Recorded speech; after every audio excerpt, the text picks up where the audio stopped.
E continuando a nossa leitura, hoje nós vamos ler Gênesis capítulo 44. Vamos orar.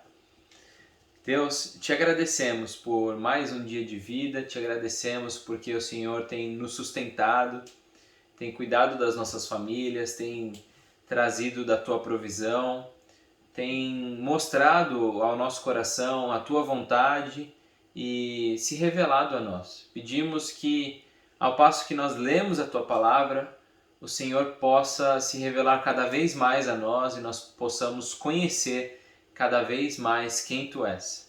Em nome de Jesus, amém. Gênesis capítulo 44, versículo 1.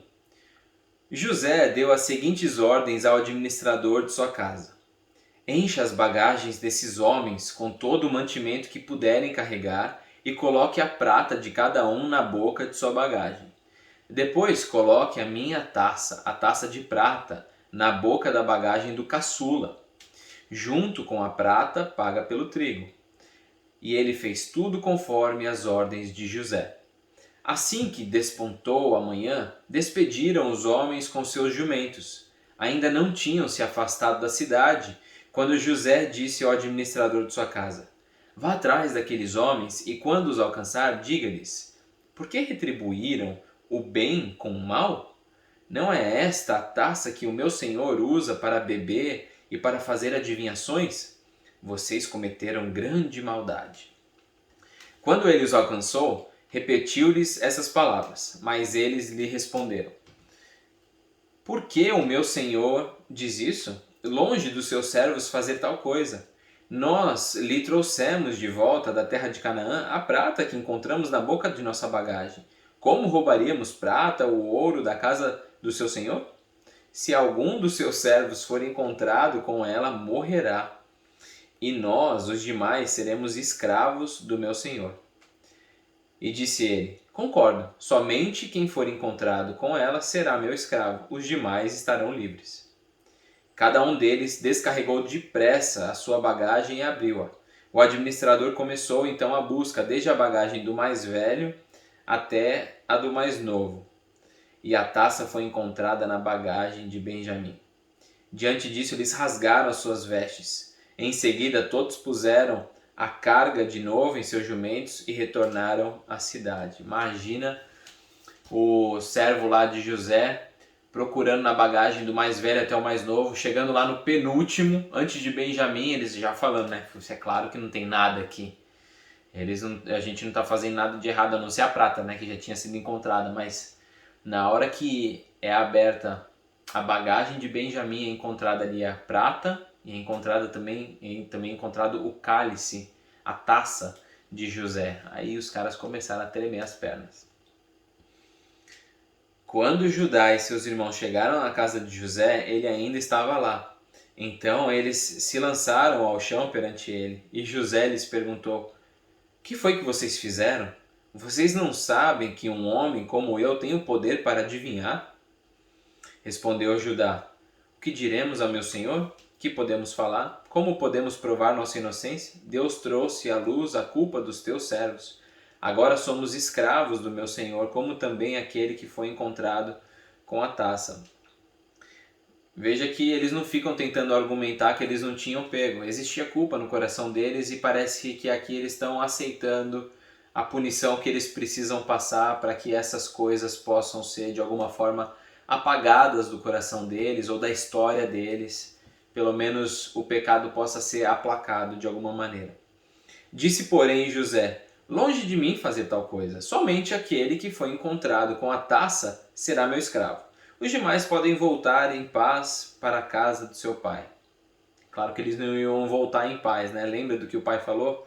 Olha, se o Benjamim não voltar, eu tô mal. Então, vamos ver. Judá vai começar a explicar para o José tudo aquilo que aconteceu durante esses dias anteriores, esse tempo anterior. Então Judá dirigiu-se a ele dizendo: por favor, meu senhor, permite-me dizer-te uma palavra.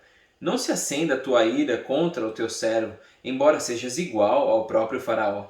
Meu senhor perguntou a estes seus servos se ainda tínhamos pai e algum outro irmão. E nós respondemos: temos um pai já idoso, cujo filho caçula nasceu-lhe em sua velhice. O irmão deste já morreu, e ele é o único filho da mesma mãe que restou, e seu pai o ama muito. Então, só um detalhe, os outros filhos sabiam que o pai amava muito a Benjamim, assim como amava José também. Então disseste a teus servos que o trouxessem a ti para que os teus olhos pudessem vê-lo. E nós respondemos a meu senhor que o jovem não poderia deixar seu pai, pois caso o fizesse, seu pai morreria. Todavia, disseste a teus servos que se o nosso irmão caçula não viesse conosco, nunca mais veríamos a tua face. Quando voltamos ao teu servo, ao meu pai, ao Jacó lá, contamo-lhes o que o meu senhor tinha dito. Quando o nosso pai nos mandou voltar para comprar um pouco mais de comida, nós lhe dissemos: só poderemos voltar para lá se o nosso irmão caçula for conosco, pois não poderemos ver a face daquele homem a não ser que o nosso irmão caçula esteja conosco. Teu servo, meu pai, nos disse então: vocês sabem que a minha mulher me deu apenas 2 filhos. É interessante a gente dar uma paradinha nesse versículo e entender que Jacó enxergava apenas a Raquel como sua esposa e desprezava ainda a Lia. Então ele diz assim: vocês sabem que a minha mulher. Então a mulher dele, para ele, era quem? Era Raquel. A Lia era simplesmente uma mulher estepe ali, ele não considerava como sua esposa.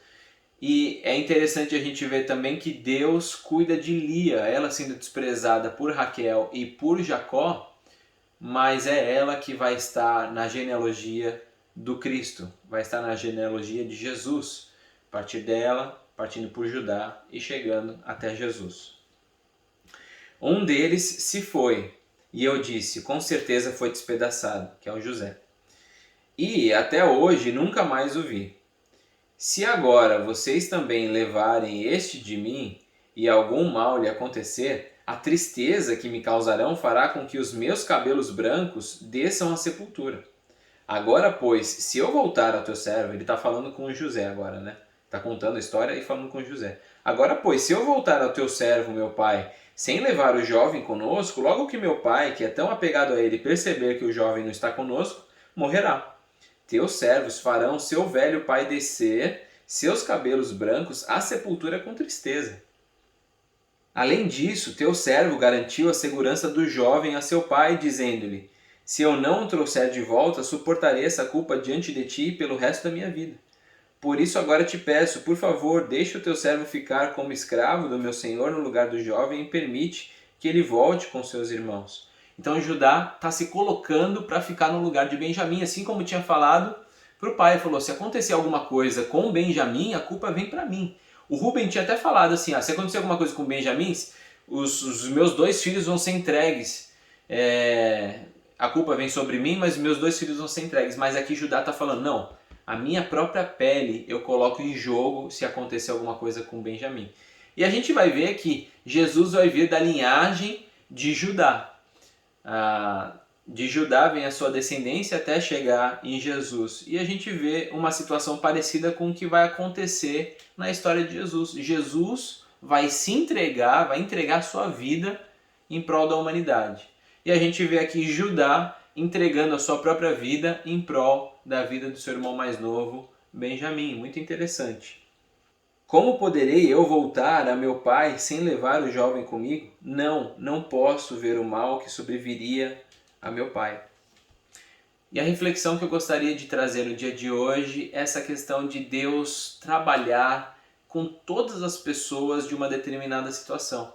A gente vê que Deus está trabalhando no coração de José a respeito do perdão, a respeito do amor aos seus irmãos, mesmo eles tendo o vendido como escravo. Mas a gente vê Deus também oferecendo uma oportunidade para que os seus irmãos aproveitem dessa redenção e aproveitem para se redimir e para reconhecer a sua própria podridão, o seu próprio pecado. Deus está oferecendo uma oportunidade para que eles mudem de atitude. Então, irmãos que antes não mediam esforços para simplesmente pensar em matar um dos seus irmãos e acabaram vendendo José como escravo, agora eles se deparam com uma situação onde eles têm o seu irmão mais novo prestes a ficar como escravo no Egito, e agora a atitude é totalmente diferente. Eles prezam uns pelos outros, ainda que Benjamim seja reconhecido como um filho que o pai ama bastante. Deus trata assim na nossa vida. Deus não trata num coração só quando acontece uma situação. Deus está tratando com todos os corações. Se tem acontecido um fato na nossa família, não importa o grau de envolvimento que a gente está tendo nessa situação, Deus oferece uma oportunidade para que a gente cresça espiritualmente. Se está acontecendo alguma coisa dentro da nossa igreja também, Deus vai nos dar uma oportunidade de crescimento. Que nós estejamos atentos a toda e qualquer situação, sabendo que o Senhor está agindo em todos os corações envolvidos. Ele está comprometido com o nosso crescimento e Ele não faz distinção de pessoas. Ele oferece a sua graça e o seu amor a todos. Vamos orar? Deus, te agradecemos porque o Senhor é um Deus que cuida de todos nós. O Senhor é um Deus que nos oferece a possibilidade de redenção, nos oferece a possibilidade de nós mudarmos os nossos caminhos. O Senhor é aquele que dá o primeiro passo, mesmo sem antes a gente simplesmente andar um centímetro em direção ao Senhor. O Senhor vem até nós, o Senhor vem ao nosso encontro.